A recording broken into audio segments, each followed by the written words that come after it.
Hello मेरे प्यारे students हैं। How are you? कैसे आप सभी? उम्मीद करते हैं आप लोग स्वस्थ होंगे और अपनी पढ़ाई कर रहे होंगे। आज हम लोग दो सवाल देखेंगे। जो सवाल है कहता है निम्न समीकरण युग्मों को, यहाँ पर समीकरण युग्मों को होना चाहिए, समीकरणों लिखल चल गया है। तो यहाँ पे क्या होगा, निम्न समीकरण युग्मों को विलोपन विधि से हल कीजिए। अब दो सवाल है, पहला क्या है, x प्लस वाई बराबर 5 और दूसरा है 2x माइनस 3y बराबर 4। और नंबर 2 सवाल है 3x प्लस 4y बराबर 10 और 2x माइनस 2y बराबर 2। अब इसको कह रहा है विलोपन विधि से हल करें। अब हम लोग सबसे पहले विलोपन विधि होता क्या है, इस विधि को समझना है।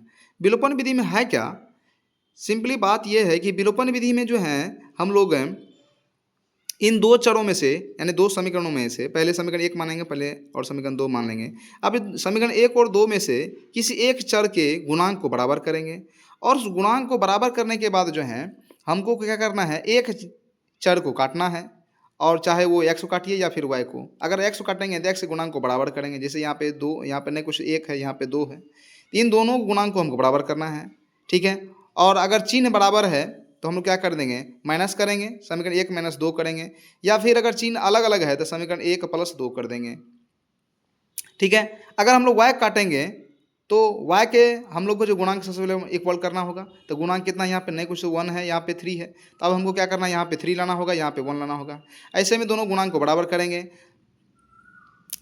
अब इसका चिन्ह हम लोग क्या है, इसका प्लस इसका माइनस है, तो ये क्या होगा, चिन्ह अलग अलग है तो ये जोड़ने से ही क्या हो जाएगा, ये हमारा जो है ना 0 हो जाएगा, यानी ये y हमारा चर खत्म हो जाएगा। बचेगा x और x का मान निकाल करके समीकरण 1 या 2 में से किसी में एक का मान रख देंगे और हमारे पास दूसरा वैल्यू y का भी आ जाएगा। तो चलते हैं, सबसे पहले हम लोग समीकरण 1 और 2 मानते हैं। तो लिखता हूँ मैं, चूँकि x plus y equal to कितना 5, ये समीकरण 1 हो गया, हमारा समीकरण 1 हो गया। ठीक है, अब इसी प्रकार से हम लोग चलेंगे, दूसरा कितना है 2x minus 3y equal to कितना है 4, इसको क्या मानेंगे, समीकरण 2 मानेंगे। अब इस समीकरण 1 और 2 मानने के बाद हम लोग क्या करना है, अब यहाँ पे हम लोग क्या करेंगे, किसी एक चर को यहाँ से गायब करना है, यानी विलुप्त करना है। अब कौन सा विलुप्त करेंगे, तो जरा हम लोग देखें यहाँ पे, अगर इसको हम लोग गायब करते हैं तो इसमें क्या है, चिन्ह यहाँ पे नहीं कुछ प्लस है, यहाँ पे प्लस है। ठीक है, अगर कोई चिन्ह ना हो तो वहाँ कौन सा चीज़ होता है, प्लस है। तो इसको हम लोग क्या करना होगा, इसमें जो है हम लोग को प्लस करना पड़ेगा। अब तो इस तरह से इसके चिन्ह को हम लोग क्या करना, अलग अलग, यानी समीकरण 1 माइनस 2 करना होगा। लेकिन जरा ध्यान दें, अगर हम लोग y को करते हैं तो y का चिन्ह ऑलरेडी अलग अलग है, इस तो अगर हम लोग तो y का ऑलरेडी अलग है, तो समीकरण 1 और 2 को जोड़ देंगे तो उससे भी हमारा ये क्या हो जाएगा, y पद गायब हो जाएगा।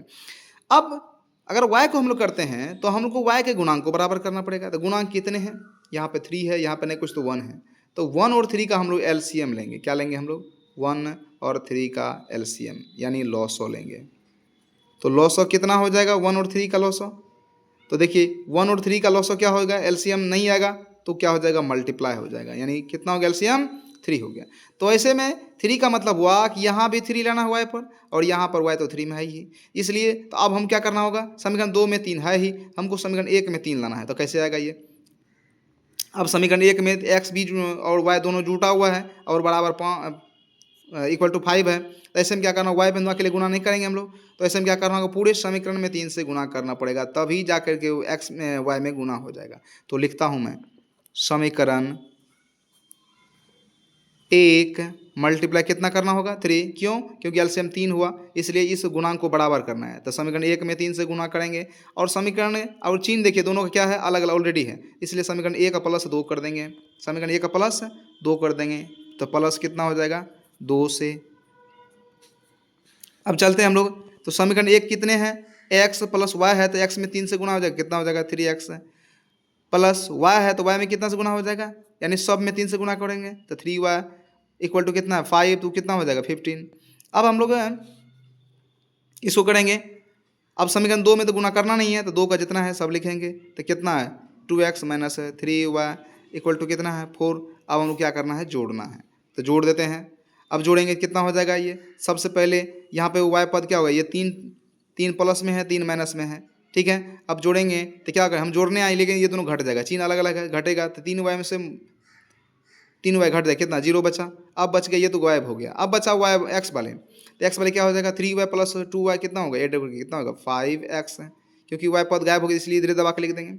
अब 15 और 4 को जोड़ेंगे, कितना होगा 15 4 19 हो जाएगा, 15 4 19। अब यहाँ से हम x का वैल्यू फाइंड आउट करेंगे तो क्या होगा, x इक्वल टू 5 से क्या है मल्टीप्लाई है, इस तरफ आएगा तो क्या होगा 19 में 5 से डिवाइड हो जाएगा। सो ये किसका वैल्यू हो गया, x इक्वल टू 19 बट्टा कितना हो गया 19/5 हो गया। अब हमारे पास x का मान निकल जाने के बाद हम क्या करेंगे, अब इस x का मान को किसी एक समीकरण में बैठा देंगे। कौन सा समीकरण बैठाएंगे हम लोग, तो समीकरण 1 या 2 में किसी में बैठाइए। तो चलते हैं, लिखते हैं हम लोग समीकरण 1 में किसका मान रखने पर, x का मान रखने पर। तो लिखता हूँ मैं समीकरण 1 में x का मान रखने पर। तो समीकरण 1 क्या है हमारे पास, समीकरण 1 है x plus y equal to 5। तो क्या हो जाएगा, x का मान कितना हो जाएगा 19 और प्लस y देंगे हम लोग, तो प्लस क्या हो जाएगा y इक्वल टू कितना होना चाहिए 5। यानी सब कुछ है समीकरण 1 का ही रहना चाहिए, समीकरण 1 का ही, केवल हम लोग x का मान रख देंगे कितना x की जगह पर। तो x की जगह कितना रखेंगे 19/5। अब यहाँ देखिए अब हम लोग क्या करेंगे, अक्षर को एक तरफ रखेंगे, संख्या की तरफ भेज देंगे। तो y को हम इधर रख लेंगे और 19/5 को इधर भेजेंगे। तो ये 19/5 में कौन चीज़ है प्लस, इधर आएगा क्या हो जाएगा माइनस, किस में से माइनस होगा, तो जो पहले से इधर कौन है पहले से 5, तो 5 में से 19/5 घट जाएगा। अब ये देखिए ये हो गया बट्टा में, ये है बिना बट्टा में। अब ये भिन्न का घटाव हो गया, तो एलसीएम लेंगे। अब यहाँ एलसीएम कितना हो जाएगा, तो 1 और 5 कैल्शियम लेंगे, 5 हुआ 1 से भागा देंगे, 5 बार में कटेगा तो 5 गुना 5 कितना हो जाएगा 25, माइनस 5 से भागा 1 और कटेगा तो 19 का 19। अब हम लोग को 25 में से 19 घटाने कितना होगा 6/5, इसका वैल्यू होगा ये हो गया y इक्वल टू 6/5। अब देखिए हमारे पास जो है y का वैल्यू आ चुका है, ठीक है, और x का वैल्यू तो पहले से ही पता था। तो अतः हम लोग को जो है ना कितना आ गया y इक्वल टू 5 हो गया 19 और x का वैल्यू हो गया 19/5। तो हमारे पास जो है ना, अतः हम लोग को दोनों मान हम लोग को प्राप्त हो गया। तो लिखेंगे हम लोग अतः हल इक्वल टू कितना हो जाएगा, तो हल हो गया हमारे पास कितना x equal x, y, x का वैल्यू कितना आया 19/5 और y का वैल्यू कितना हो गया 6/5। ये दोनों हमारा जो है ना, ये दोनों हम लोग का हल हो गया। क्लियर ये, ठीक है। तो इस तरह से हमारे पास एक सवाल हो चुका है। अब हम लोग बढ़ते हैं, एक सवाल हमारे पास जो है इस तरह से आ चुका है, ठीक है। अब हम लोग को देखना है इक्वेशन कौन सा, अब हम लोग को देखना है, ये देखना है हम लोग को 3x + 4y इक्वल टू 10 और 2x - 2y इक्वल टू 2 देखना है, ठीक है। तो इस तरह से हम लोग चलते हैं नेक्स्ट। तो अब हम लोग जो हैं, अब मैं यहाँ से देखता हूँ हम लोग, तो सबसे पहले हम लोग समीकरण 2 उठाना है। तो 2 में है क्या, 2 में है 3x, यहाँ लिखता हूँ 3x + 4y इक्वल टू कितना है 10। इसको समीकरण फिर उसी तरह से मानेंगे हम लोग समीकरण 1। उसके बाद जो है दूसरा लेना है 2x - 2y इक्वल टू कितना है 2। समीकरण कितना मानेंगे इसको 2 मानना होगा। अब हम लोग को ऐसे में 2 मानने के बाद हम लोग क्या करेंगे, अब हम लोग जो है ना चिन्ह देखेंगे, चिन्ह किसका अल्टरनेट है। अगर चिन्ह अल्टरनेट है तो घटाएंगे हम लोग 1 में से 2 को, लेकिन अगर चिन्ह अल्टरनेट है तो जोड़ देंगे हम लोग। तो देखिए चिन्ह क्या है, यहाँ पे इसके आगे कोई चिन्ह नहीं है, 3 के आगे तो प्लस है, यहाँ भी प्लस है 2 में भी, तो ऐसे में हम लोग को घटाना पड़ेगा। चल तो y में देखते हैं इसका प्लस है इसका माइनस है। तो देखिए ये अल्टरनेट ऑलरेडी है, तो ऐसे में हम क्या करना होगा, हम लोग y को ही इक्वल करेंगे। तो किसको इक्वल करना है, तो हमने पहले ही बोल दिया है कि गुणांक को इक्वल करना है। तो गुणांक कितने हैं, तो गुणांक क्या होता है, y में जिस पद से जिस संख्या से गुणा वही गुणांक होता है। तो इसमें कितने से गुणा है 4 से, इसमें कितने से गुणा है 2 से, तो इसी को हम लोग बराबर करने हैं। तो चलिए 4 और 2 का एलसीएम लेते हैं। तो 4 और 2 का एलसीएम कितना हो जाएगा, 4 2 का एलसीएम लेंगे हम लोग, 2 से भागा देंगे, 2 2 एकम 2, कितना हो गया एलसीएम 2 × 2 यानी 4 हो गया। अब 4 का मतलब क्या हो गया, दोनों में 4 लाने हैं, यानी इस y में भी 4 लाना है और यहाँ भी। तो अब यहाँ देखिए समीकरण 1 में 4 है ही, तो हमको गुणा नहीं करना है। समीकरण 2 में हमको 2 है, यहाँ पे 4 लाना है, तो 2 में कितने से गुणा करना पड़ेगा 2 से। अब हमको ये 2 पता होने के बाद हम क्या करना होगा, अब हम लोग जानते हैं कि इस 2 से गुणा y में तो अकेले होगा नहीं, तो y में गुना होने के लिए मतलब समीकरण 2 में पूरे गुना करना पड़ेगा, क्योंकि अकेले तो गुना कर नहीं सकते हैं। ठीक है, तो इसलिए करके जो है ना, मान लीजिए इस मार्कर में हमको इंक भरना है, तो हम क्या करेंगे, बीच में छेद करके डालने तो नहीं सकते हैं, इसलिए इधर से इंक डालना होगा। आई थिंक आप ऑब्वियसली समझ रहे होंगे कि अगर इंक डालना होगा तो इसका पीछे वाला कवर खोलेंगे और इसमें से इंक डालेंगे, क्या होगा, सिस्टमेटिकली इंक आएगा। ठीक उसी प्रकार से यहाँ पे y में गुना करने का मतलब क्या, पूरे समीकरण गुना करना पड़ेगा। पूरे में गुना करेंगे तो इस पूरे गुना करने के साथ साथ क्या होगा, इसमें भी गुना हो जाएगा। तो ऐसे हमारा समीकरण 2 में क्या हो जाएगा, 2 की जगह पे 4 हो जाएगा। तो चलता हूँ, लिखता हूँ मैं। तो समीकरण 1 में तो कुछ नहीं करना है, तो लिखेंगे समीकरण 1 और चिन्ह अलग अलग है तो जोड़ना है। तो समीकरण 1 जोड़ 2 और 2 में क्या करना है, 2 से गुना भी करना है से। अब चलते हैं हम लोग, समीकरण 1 को कितना लिखना है, तो 3x plus 4y equal to कितना हो जाएगा, ये 10 हो जाएगा। अब हम लोग 2 कितना है, 2 है 2x, अब इसमें 2 से गुना भी करना है, कितना होगा 4x माइनस 2y में 2 से गुना भी करना है, कितना होगा 4y इक्वल टू 2 है, 2 में 2 से गुना करके कितना हो जाएगा, ये 4 हो जाएगा।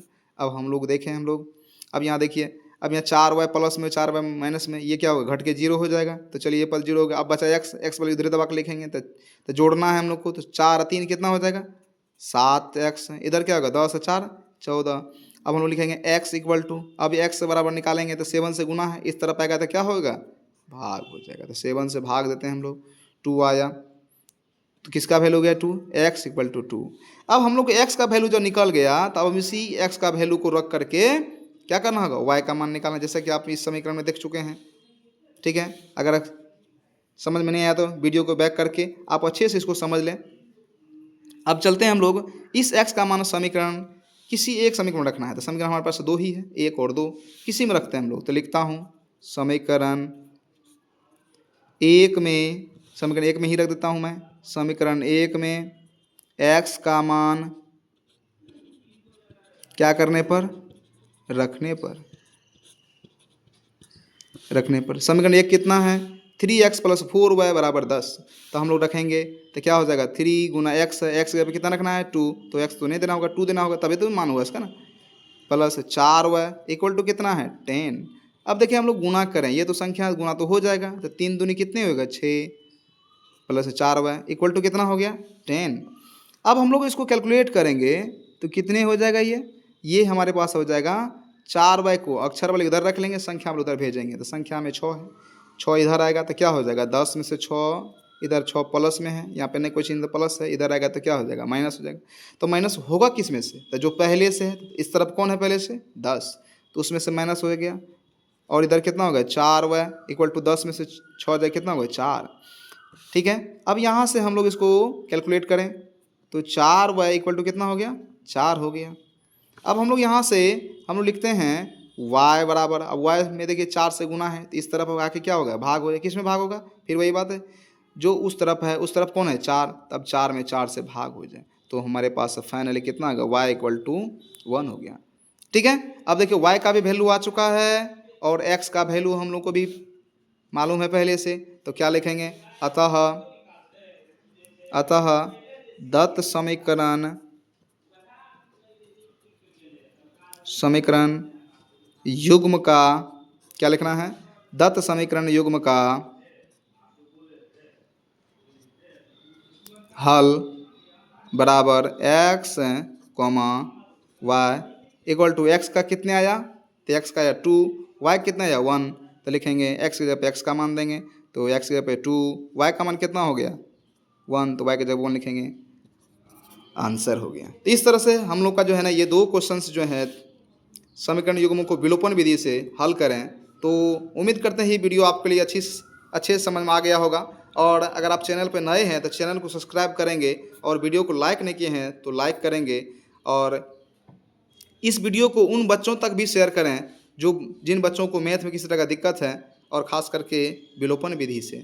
ठीक है, और इस USY चैनल में, USY स्टडी चैनल पर जो है आपको एक प्रतिस्थापन विधि से भी जो है ना समीकरण का हल कैसे निकालता है, उसको भी एक अच्छे वीडियो के साथ जो है अपलोड किया गया है। अगर आप लोग देखना चाहेंगे तो उसको भी जाकर अच्छे से देख सकते हैं आप लोग। उम्मीद करते हैं कि आप लोग को ये मेरे चैनल पर जो है वीडियो, आप लोग को रेगुलर चैनल को सब्सक्राइब कर लेंगे तो रेगुलर रूप से आप लोग को वीडियो मिलेंगे। तो हमारे चैनल को सब्सक्राइब करेंगे और एक मुझे जो है आप अगर सब्सक्राइब करते हैं तो मुझे एक मोटिवेशन मिलता है इस तरह का वीडियो आपके लिए लाने का। मिलते हैं नेक्स्ट वीडियो के साथ, तब तक के लिए थैंक यू सो मच।